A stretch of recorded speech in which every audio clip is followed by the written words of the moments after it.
Mesdames et messieurs, bonsoir. Bienvenue dans le 20h de ce 19 janvier. Voici les titres. Le nouveau président malgache André Rajoelina a été investi ce samedi 19 janvier. Le vice-président ivoirien Daniel Kablan-Duncan a assisté à la cérémonie. Environ 40 000 personnes, dont des chefs d'État, y ont pris part. Le nouveau président malgache promet de combattre la corruption pour relever l'économie malgache. Lors de son séjour à Dakar, le Premier ministre Amadou Gon Coulibaly a été reçu en audience par le président sénégalais Macky Sall. Ils ont échangé en marge de la conférence internationale sur l'émergence de l'Afrique. Ils ont évoqué les bonnes pratiques concernant l'émergence et la coopération entre leurs pays. Le ministre de la Communication et des Médias, Sidi Touré, rencontre les acteurs et professionnels du secteur des médias ainsi que les structures sous tutelle. Il leur a déroulé les grandes actions menées en 2018 et celles prévues pour 2019. Le ministre Sidi Touré promet de faire face aux doléances évoquées par les professionnels. En Libye, l'armée nationale mène depuis mercredi une opération antiterroriste de grande envergure dans le sud du pays. Elle annonce avoir éliminé Abu Talha à Libye, dit le Libyen, un chef de AQMI, l'organisation Al-Qaïda au Maghreb islamique. Soyez la bienvenue sur RTI 1. Chronique étrange d'Afrique est un recueil de nouvelles de l'écrivaine ivoirienne Mawa Bakayoko. Elle est notre invitée de la page culture de ce samedi. Ce recueil signe sa 6e production littéraire. Elle trempe ainsi sa plume dans l'encre des travers et tares de ce qu'elle appelle son Afrique, le continent africain qu'elle aime tant. La cupidité, l'abus de pouvoir, l'arrogance, le maraboutage, et là sont autant de mots qu'elle dénonce à travers 25 nouvelles. Bonsoir Mawa Bakayoko. Bonsoir Madame Gourand. Alors ce soir, vous allez nous relater les chroniques étranges d'Afrique. Mais pourquoi des chroniques étranges ?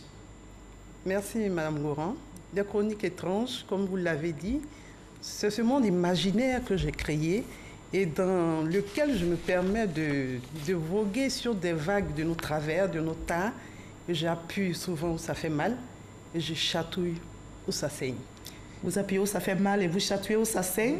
Vous allez nous expliquer clairement, ce sera dans une trentaine de minutes. On va se retrouver dans la page culture. À tout à l'heure, Mawa Bakayoko. Commençons par Madagascar, où le nouveau président André Rajoelina a été investi ce samedi. Le vice-président ivoirien Daniel Kablan-Duncan a assisté à la cérémonie. Environ 40 000 personnes, dont des chefs d'État, y ont pris part. Le nouveau président malgache promet de combattre la corruption pour élever l'économie. Alvorassa est notre envoyé spécial. Le stade municipal Mahamassine d'Antananarive a fait le plein ce samedi pour cette cérémonie d'investiture du nouveau président malgache André Rajoelina. C'est à 10h heure locale, 7h GMT, qu'il est arrivé au stade dans une belle ambiance. Il a ensuite prêté serment devant les autorités judiciaires malgaches et surtout devant son peuple. Dans son allocution, André Rajoelina a soutenu que cette mobilisation est le signe de l'unité du peuple malgache qui veut vaincre la fatalité qui est ancrée dans ses habitudes. Et aujourd'hui, je suis fier de mes compatriotes. Je vais travailler pour eux. Ainsi, je serai un capitaine digne de leur confiance et je mènerai le pays vers un avenir radieux. À vous tous, je vous conduirai à bon port. Le port du développement, le port de la croissance, le port de l'émergence et le port de la réussite. C'est donc une nouvelle ère qui commence pour Madagascar. Un pays où, selon lui, va régner désormais la paix, la sécurité, la prospérité et la justice. La responsabilité est donc grande, a-t-il ajouté, mais il dit avoir foi en l'avenir. C'est pourquoi il a demandé au secteur privé de le soutenir pour faire décoller l'économie de son pays. Les présidents, chefs de gouvernement et autorités de plusieurs pays qui ont effectué le déplacement ont apprécié la cérémonie. Le vice-président ivoirien Daniel Kablan-Duncan y était au nom du président de la République Alassane Ouattara.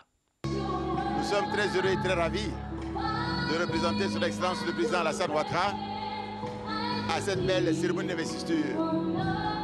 Comme chacun sait, le président André Rajoelina a été élu avec une majorité de 55,66%. Et les choses sont déroulées donc dans la paix. Et ce qui est extraordinaire et très positif pour le peuple malgache, mais aussi pour l'ensemble de l'Afrique. Je crois que c'est un exemple qui est à suivre. Vous voyez qu'il y a une grande foule bigarrée, pleine de couleurs, sous un soleil éclatant, peut-être qui préjuge ce que sera l'avenir du peuple de Madagascar dans les années à venir.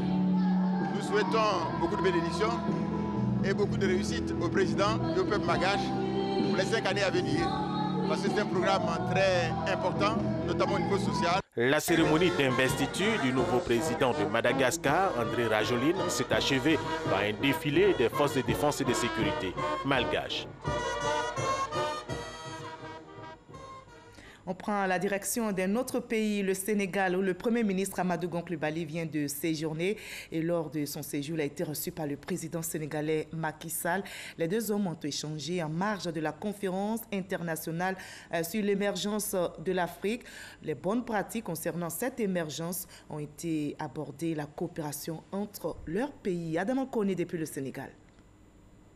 Si en salle, les spécialistes et partenaires techniques et financiers s'activent et dissèquent les modes opératoires des différents plans d'émergence, à un niveau supérieur au sommet donc, les dirigeants se concentrent sur la vision. Plan Sénégal émergent PSE, Plan national de développement PND, deux exemples d'instruments de développement qui se rejoignent sur la route de l'émergence. Le Premier ministre Amadou Gon Coulibaly, représentant le chef de l'État Alassane Ouattara, est alors reçu en audience par le président sénégalais Macky Sall. Plus d'une heure d'échange et à la sortie, le Premier ministre affiche sa satisfaction. La croissance économique doit être inclusive, doit être partagée. Et donc cela nous rappelle la décision prise par le président de la République, son Excellence Alassane Ouattara, de faire en sorte que le gouvernement renforce son programme social pour les 2 années à venir. Alors, je suis venu à cette conférence et constater que le pays est sur la bonne voie et que les recettes que nous appliquons sont des recettes qui sont reconnues comme étant les bonnes pour aller non seulement à l'émergence, mais pour assurer la prospérité du pays et les bonnes conditions de vie des uns et des autres. Alors j'ai rencontré le président Macky Sall, président de la République du Sénégal, frère du président de la République, pour lui apporter les salutations fraternelles du président Alassane Ouattara et lui apporter son soutien.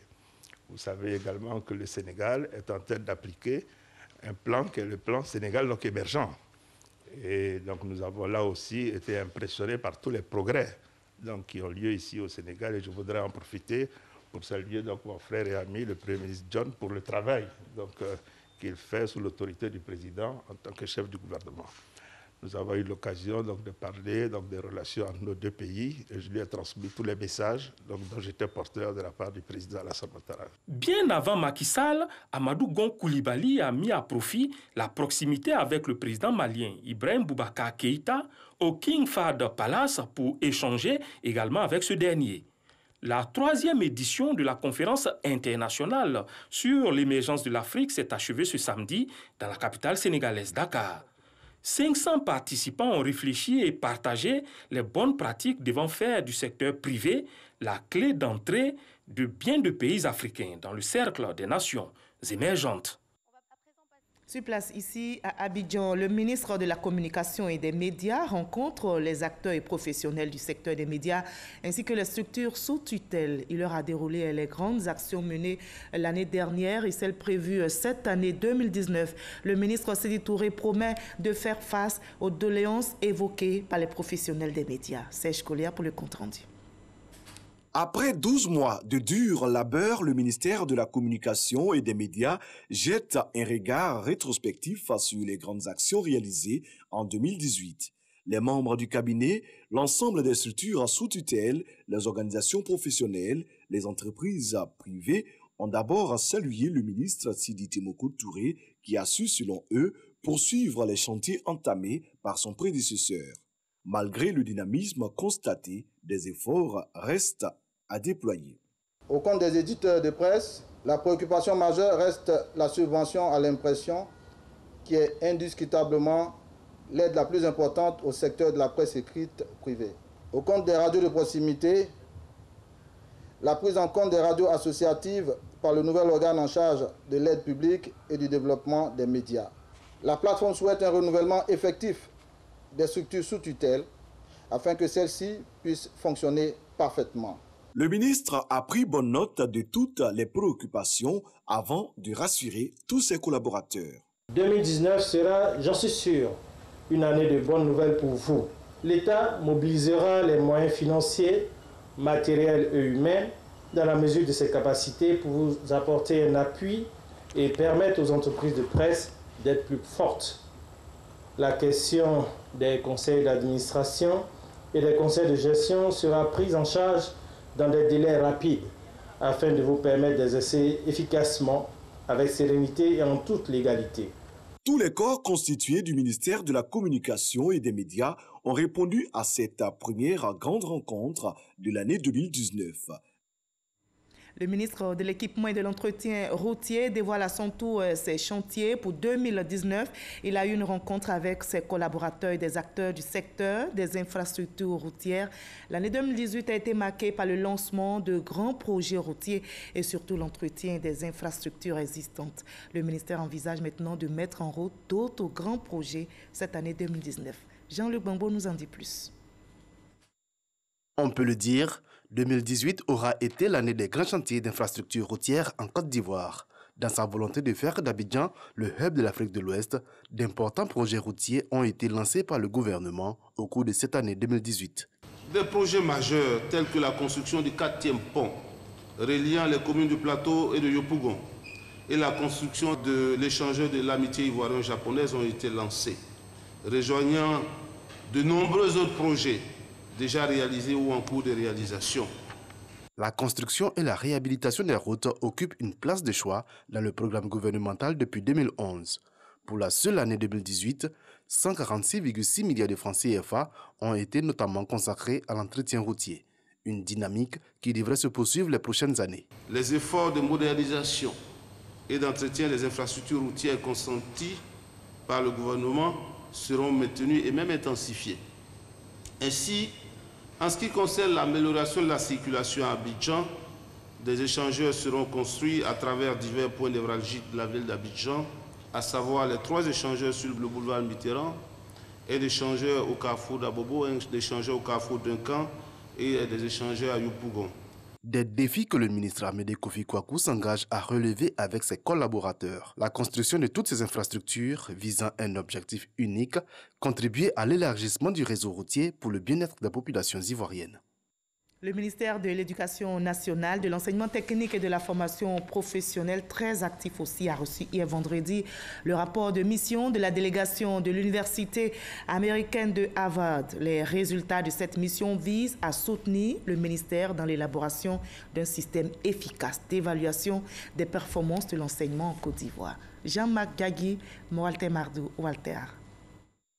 L'enseignant, pilier de la performance à l'école. Cette logique, le gouvernement en a fait l'une de ses priorités dans sa politique de développement du système éducatif ivoirien. La ministre de l'Éducation nationale, de l'enseignement technique et de la formation professionnelle, Kandia Camara, s'est vue restituer les résultats des missions conduites par 4 étudiants de l'Université américaine d'Harvard. Des résultats axés sur la mise en place d'un modèle d'évaluation des performances de l'enseignant ivoirien. Ces résultats sont conformes au constat que nous-mêmes nous avons déjà fait. Aujourd'hui, vous nous donnez des critères à partir desquels on pourrait dire effectivement que tel enseignant est performant. La ministre Kandia Camara a exhorté son équipe à s'inspirer de ce rapport pour l'amélioration de la performance des enseignants. À travers le rapport que vous nous laissez, qui en fait est un rapport sur lequel nous devons nous baser dans l'atteinte de notre objectif final, rendre le système éducatif ivoirien très performant. Les chercheurs de l'Université d'Harvard, en mission de terrain à Abidjan et à l'intérieur du pays, ont relevé des critères, le facteur d'équité et la note de base, des facteurs essentiels pour l'évaluation des enseignants ivoiriens. Ce qu'on est venu faire ici, c'est vraiment concevoir un cadre d'évaluation globale de la performance des enseignants. Donc, on s'est basé d'abord sur une étude de tous les facteurs qui influencent ou déterminent la performance des enseignants. La restitution de cette mission rentre dans le cadre du partenariat entre l'Université d'Harvard et le ministère de l'Éducation nationale, de l'enseignement technique et de la formation professionnelle. Le reportage est réalisé pour vous par Jean-Marc Gagui et Ouattara Amadou Walter. Je vous conduis maintenant sur le terrain politique où le RHDP prépare activement son congrès constitutif du 26 janvier prochain. Plusieurs délégations du cadre du RHDP sillonnent en ce moment les régions de la Côte d'Ivoire et vont à la rencontre des militants. C'est l'heure des pré-congrès. Voyons les étapes de Yopougon, Boaké et Yamoussoukro avec Herman Guivi.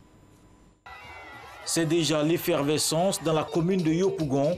Avant le samedi 26 janvier prochain, ils sont mobilisés pour le congrès constitutif du Rassemblement des oufouettistes pour la démocratie et la paix. Une mobilisation réussie grâce au ministre d'État Ahmed Bakayoko et le ministre Gilbert Krefanakone, respectivement maire des communes d'Abobo et de Yopougon. Venu en soutien au coordonnateur régional du RHDP de Yopougon, Ahmed Bakayoko a salué l'engagement des militants et sympathisants du RHDP de Yopougon. Il les a rassurés sur les enjeux de ce rassemblement. Le plus important, c'est notre contribution profonde pour le pays. Ça, c'est au-dessus de tout. Aujourd'hui, nous sommes à un tournant où les jeunes, les vieux, les femmes de ce pays doivent se mettre ensemble pour créer un socle, un pacte qui dépasse nos régions, nos ethnies, nos religions. Le pacte pour la Côte d'Ivoire, le pacte des Ivoiriens, le rassemblement des Ivoiriens pour le développement et la paix. À ce meeting de clôture du pré-congrès à Yopougon, différentes motions pour réaffirmer l'engagement en faveur de la coalition des partis du RHDP. Ferveur militante à Boaké pour une participation significative des militants aux travaux du prochain congrès du RHDP unifié. Le meeting de clôture du pré-congrès régional de Gbeke confirme l'attachement et l'adhésion des élus et cadres. Nous avons, sur l'ensemble de la région, mobilisé à peu près 1000 délégués. Avec son Excellence Alassane Ouattara, le RHDP ambitionne en effet de permettre à la Côte d'Ivoire de renouer définitivement avec la stabilité politique, avec la paix sociale et le développement économique soutenu. Plus de 100 secrétaires des sections du PDCI-RDA de la région de Gbeke ont réaffirmé leur appartenance au RHDP unifié au cours de ce meeting de clôture du pré-congrès régional. Le secrétariat national du RDR chargé de la fonction publique est à la tâche pour une mobilisation massive des fonctionnaires militants de la fonction publique. Yamoussoukro, première sortie des responsables du Sénafop, galvaniser les fonctionnaires républicains de la région du Bélier afin de prendre part aux travaux du congrès ordinaire du RHDP unifié. Il était important pour nous, au Sénafop, de commencer notre mission d'investiture et de mobilisation à Yamoussoukro chez notre père fondateur, Feu Félix Houphouët-Boigny. Nos actions d'abord, c'est la mobilisation, le recrutement et la formation des fonctionnaires. L'installation du représentant régional et du délégué du Sénafop dans le Bélier et le district autonome de Yamoussoukro ont ponctué la rencontre. 22 délégués départementaux du PDCI-RDA du Grand Nord rejoignent le RHDP. Ils se mobilisent pour le congrès du RHDP le 26 janvier prochain. Ami Sissoko pour le reportage. 22 délégués départementaux du PDCI-RDA du Grand Nord vient au rassemblement des oufouettistes pour la paix et la démocratie RHDP. Le secrétaire départemental d'Odiéné et porte-parole des délégués affichent leur pleine et entière adhésion.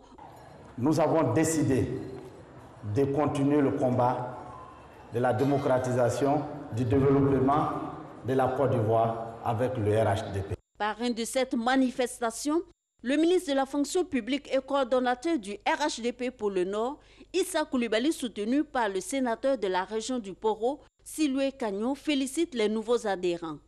Chères sœurs, mes frères départementaux, je voudrais vous saluer pour votre saine appréciation des réalités. Parce que Houphouët-Boigny disait la politique, ce n'est rien d'autre que la saine appréciation des réalités du moment, qu'elles soient bonnes ou mauvaises. Le ministre Issa Coulibaly lance un appel à tous ceux qui sont encore hésitants à rejoindre le RHDP sans attendre. S'adressant aussi aux militants du RDA, il les exhorte à se mobiliser massivement pour le pré-congrès et le congrès du RHDP qui se tiennent dans les prochains jours. Et le mouvement 1 million de jeunes pour Amadou Gon Coulibaly fait son entrée sur la scène politique ivoirienne. Ce mouvement prône la paix et le développement.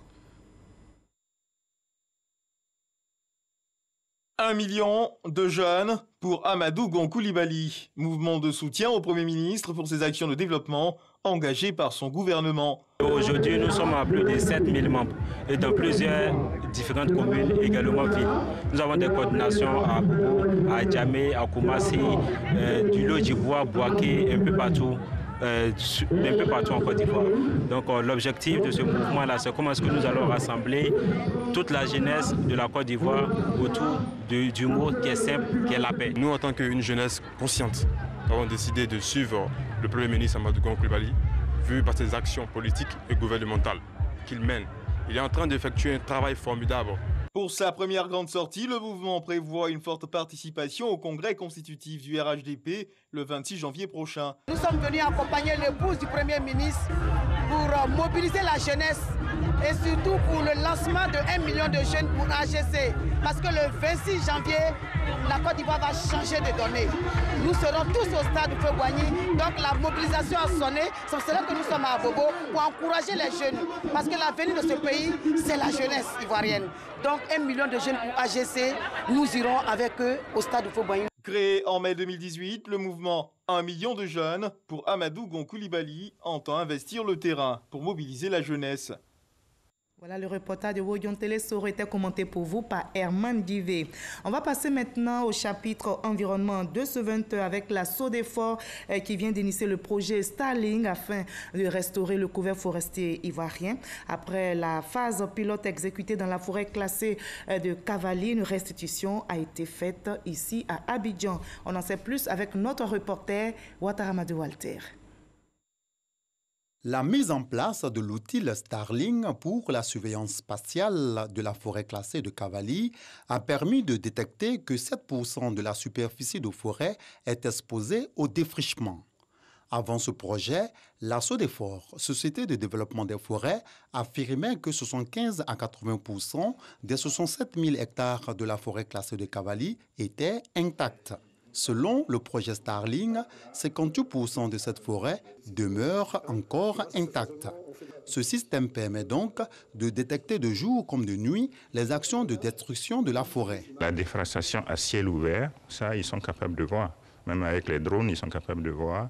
L'ajout qu'on a fait, c'était les images, on va dire radar, qui traversent donc le couvert nuageux et qui va aller jusqu'au sol, qui va permettre de donner l'information, vraiment toute l'information, même sous les perturbations sous couvert forestier.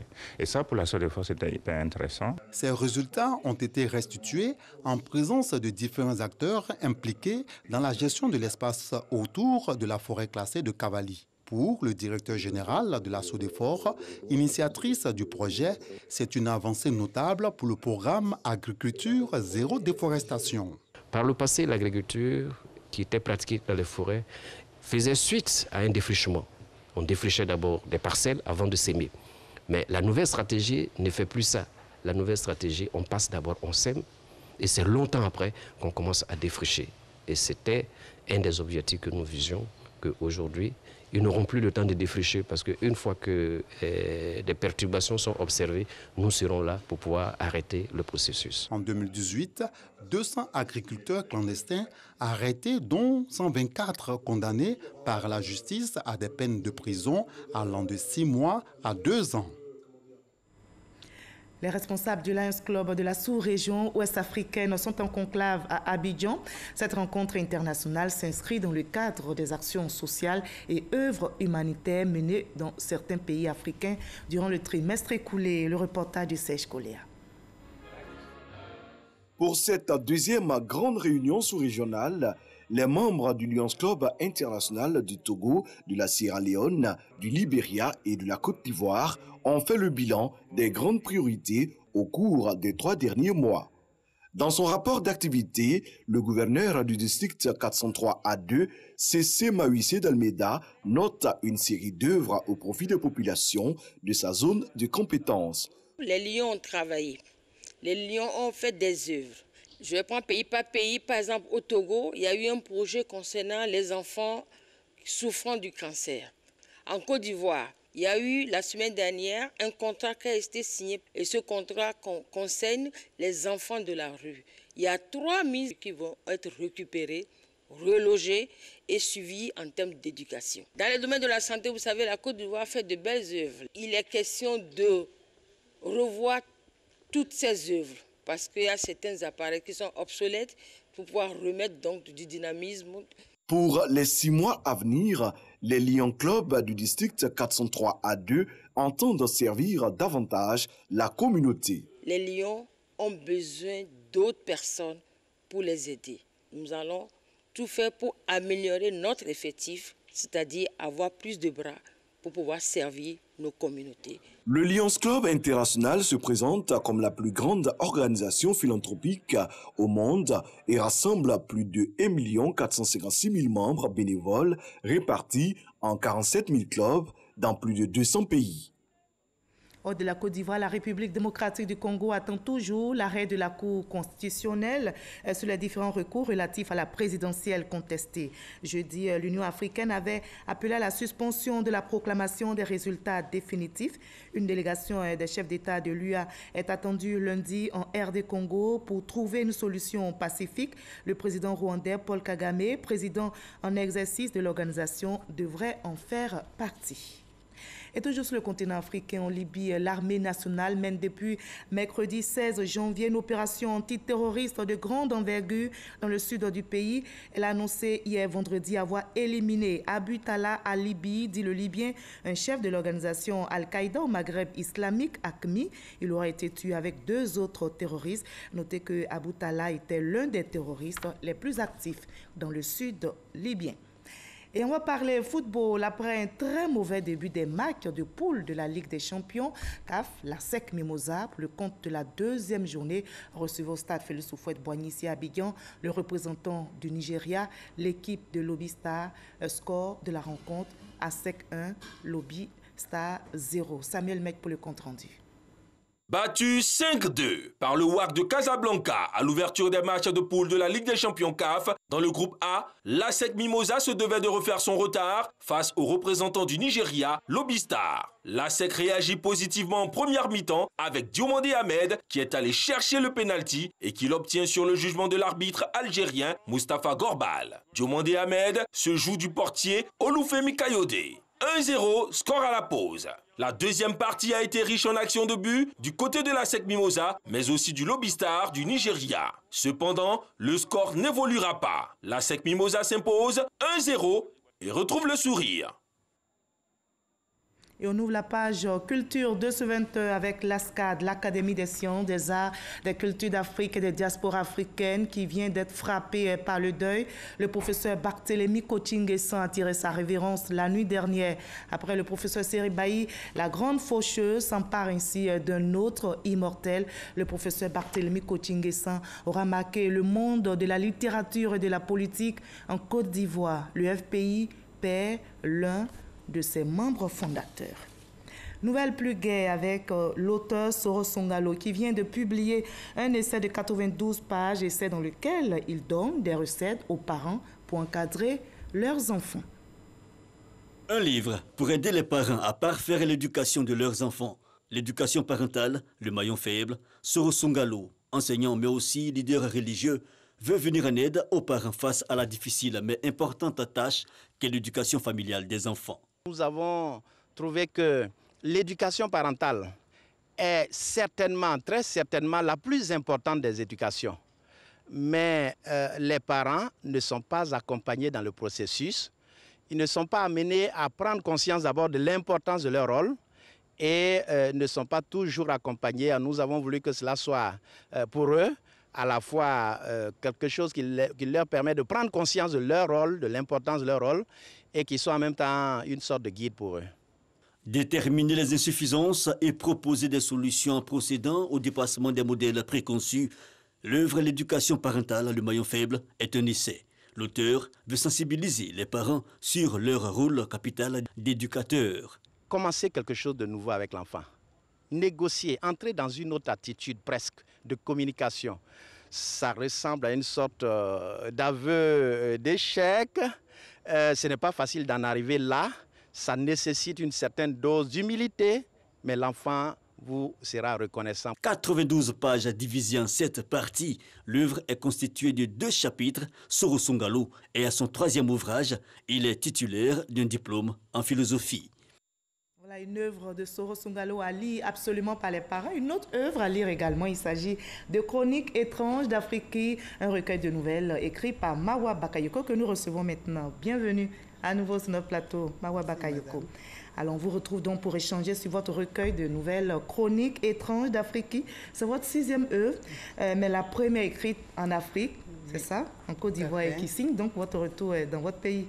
Tout à fait. Ça signe mon retour en Côte d'Ivoire après mon exil à l'étranger. Et donc, je signe totalement ma venue sur mes terres natales. Et vous signalez que vous n'avez pas immigré de façon clandestine? Non, pas du tout. Pas du tout. Je le disais tantôt, c'est toujours dans le cadre des fonctions de mon époux. Et donc, la mission est terminée, nous sommes de retour. Et bien sûr, vous avez sorti donc Chroniques étranges d'Afrique. On va regarder. Notre confrère Franck Kouadio a lu cet ouvrage. Il résume, on regarde et on en discute par la suite. L'œuvre, dès la préface, plante un décor saisissant. À une cérémonie, une jeune femme déverse ses derniers billets, acquis durement, sûrement, sur une griotte, les sens aiguisés par les flatteries. À la fin de la cérémonie, la griotte dans un rutilant véhicule 4x4 et la jeune fille à pied repartent toutes deux, chacune chez elle. Étrange Afrique et ses contradictions dans un recueil de nouvelles. Chroniques étranges d'Afrique, une œuvre d'exploration des mœurs, 25 nouvelles, mais aussi 25 représentations sociales. L'écrivaine opère ainsi une sorte de psychanalyse, appelant à la relecture tout intéressé à viser. Le recueil dénonce l'arrogance humaine, les dérives du maraboutage, la cruauté de certaines pratiques sociales et religieuses, mais aussi célèbre des valeurs d'une certaine esthétique culturelle, aborde les questions de l'afro-optimisme avec entrain. Si l'écrivaine manie avec aisance ce double exercice, c'est parce que très tôt, malgré la distance due à son absence prolongée du pays, devoir d'épouse aux côtés de son mari diplomate oblige, c'est parce qu'elle a su observer, prendre son temps et aborder sans ménagement les grands mots de la société, voire de ce continent. Chroniques étranges d'Afrique est la 6e création littéraire de Mawa Somaro Bakayoko. On retiendra d'elle une trilogie romanesque basée sur les questions de l'immigration. Voilà, Chroniques étranges d'Afrique, ce sont 25 nouvelles assez caustiques. Vous y dénoncez plusieurs mots qui mènent l'Afrique. Alors moi, j'ai envie de vous demander, c'est une Afrique assez sombre selon vous? Qu'est-ce qui l'assombrit? Nos mœurs, nos habitudes, nos travers, nous ne nous rendons même pas compte que nous avons ces travers, nous avons ces plaies en nous. Et nous continuons de vivre sans chercher à comprendre, à voir le fond de ces problèmes. C'est vrai, on dira que c'est un peu sombre, mais en même temps, il y a une brise d'espoir. Il y a quand même cette vague d'exigence de vouloir faire mieux, de vouloir s'améliorer, qui remonte beaucoup aujourd'hui dans la jeunesse. Mais n'empêche qu'il faut en parler. Il faut en parler parce que justement, vous avez décidé de chatouiller où ça saigne, comme vous l'avez dit. Alors, qu'est-ce que vous décriez justement dans votre nouvelle? Votre ouvrage, je l'ai lu avec plaisir. Alors, le neveu trop pressé, qu'est-ce que vous décriez? Je disais tantôt, je parlais de cette vague, de cet espoir que fait renaître la jeunesse. Le neveu trop pressé, c'est l'histoire du neveu d'un portefeuille qui aidait ma mère au marché. Et ce portefeuille qui est un immigré malien venu... C'est un fait réel. Un fait réel. Un immigré malien venu à Abidjan faire fortune. Et il faut le dire, ils avaient cette notion de gagner, cette notion de vouloir se battre. Et effectivement, le portefeuille s'est réalisé. Il a pu faire quelque chose au village. L'oncle du neveu. Voilà, l'oncle du neveu. Et ce dernier, se sentant vieilli, effectivement, il vieillissait, il voulait retourner au pays. Mais pour lui, il faut se faire remplacer par un neveu. Il fait venir le fils à sa sœur, malheur pour lui, qui porte sur les jeux de hasard. Et au cours d'un de ces jeux de hasard, il trouve malheur en chemin. Et comme ça, le portefeuille nous disait, vous savez, quand on est le lundi, et quand on veut devenir riche le mardi, on ne verra pas le mercredi. Et c'est dire quoi? Cette tendance de l'argent en vitesse, ça ne paye pas, ça mène à nulle part, ça ne mène pas quelque part. Et donc, en disant cela, j'exhorte ceux aujourd'hui qui se disent que dès qu'on commence, on a la voiture, on a la maison. Non, c'est pas possible. Il faut gagner l'argent à la sueur de son front. Tout à fait. Alors, on va revenir sur cette citation, justement. Quand tu nais le lundi et que tu vas être riche le mardi, tu ne verras pas le mercredi. Alors, moi, je veux autrement dire, est-ce qu'il ne faut pas être ambitieux? Peut-être que le neveu, il a pris la mauvaise voie, mais on peut aussi être ambitieux, chercher à devenir riche, chercher un mieux-être. Donc, oui, mais lundi, je pense, et mardi, je suis riche. Non, mardi, c'est pas possible mardi parce qu'il y a une étape après une autre. J'ai fait des efforts le lundi. Mais le lundi, c'est pas suffisant. La semaine fait combien de jours? Nous avons 16 jours dans la semaine. Donc, du lundi au mardi, il n'y a pas de temps, c'est pas possible. Il faut aller progressivement. Tout est une question de mûrissement, tout est une question de travaillement de choses de tes efforts. Mais dire qu'en même temps devenir riche, non, c'est pas possible. Et cette troisième nouvelle, elle s'adresse principalement à la jeunesse, vous l'avez dit. Alors, on va s'intéresser à une autre nouvelle, c'est la 24e nouvelle de votre recueil qui m'a aussi intéressée. Vous parlez de Guinandjougou, qui veut dire le mauvais génie. Le mauvais génie. Le mauvais génie. C'est traduit en malinké. D'accord. C'est un peu, je le dis souvent, l'ascenseur social débridé dans lequel on aime bien s'engouffrer, le maraboutage. Aussi bien les hommes que les femmes l'utilisent. Et les femmes, c'est vrai, en abusent. Elles en abusent à telle enseigne que ces marabouts maîtrisent leur psychologie. Les marabouts se rendent compte que, mais toi qui as assez de moyens, toi tu viens vers moi. Alors pourquoi ne pas t'utiliser? Et c'était le cas de Machiami, l'héroïne de cette 24e nouvelle, voilà, qui s'est retrouvée cher, qui va payer de sa vie parce qu'elle se retrouvera mariée malgré elle à un marabout qui devait lui délier la bourse d'un directeur qui devait l'épouser. Encore une conséquence des raccourcis. Des raccourcis, de la cupidité. La cupidité de Machami n'a pas payé. Elle s'est retrouvée mariée à ce marabout qui a compris qu'il pouvait faire d'elle son épouse. Il y a des gens aussi qui vont vers les marabouts pour de bonnes actions. Alors, moi, je vais vous demander en quoi est-ce que le maraboutage est-il un frein au développement de cette Afrique que vous chérissez tant? Ça vous amène à ne pas faire d'efforts. Ça vous enivre, je dirais, la volonté de faire mieux. Parce que si on te dit par une baguette magique, par un coup de baguette magique, automatiquement tu as un boulot, mais à quoi ça sert d'aller passer un concours?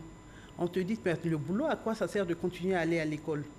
On te dit avec simplement un marabout, tu te retrouves marié à l'homme le plus riche de la terre, mais ça annule la volonté de travailler, ça annule la volonté de chercher à faire quelque chose de ses 10 doigts. Alors, Matouré n'échappe pas aussi à votre critique, décidément. Alors, dites-nous, que reprochez-vous à ce personnage principal? Matouré, c'est le prototype... C'est la 25e nouvelle de votre recueil. C'est la 25e nouvelle. Matouré, c'est le prototype de ces femmes qui se retrouvent dans les cérémonies de baptême et de mariage, déverser des milliers d'argent sur des griottes. Alors qu'elle-même vivait dans un endroit tout à fait délabré. Souvent, après ce fait-là, faire manger à la maison devient problématique. Mieux vaut faire envie que pitié, on dit l'adage, non? Oui, mais on peut vivre autrement. Pourquoi ne pas créer avec vos sous que vous déversez sur ces griottes qui ne vous reconnaîtront même plus le lendemain? Pourquoi ne pas créer des fondations, faire partie les enfants des quartiers difficiles à l'école? Et on parlera de vous au-delà de ce petit cercle de 5 personnes ou de 100 personnes. Pourquoi ne pas faire cela? Finalement, peut-on dire que Mawa Bakayoko est une écrivaine pessimiste d'une Afrique qui refuse de changer malgré le changement? Je vais parler autour de nous, les autres continents qui cherchent à se développer. Est-ce que vous êtes assez pessimiste?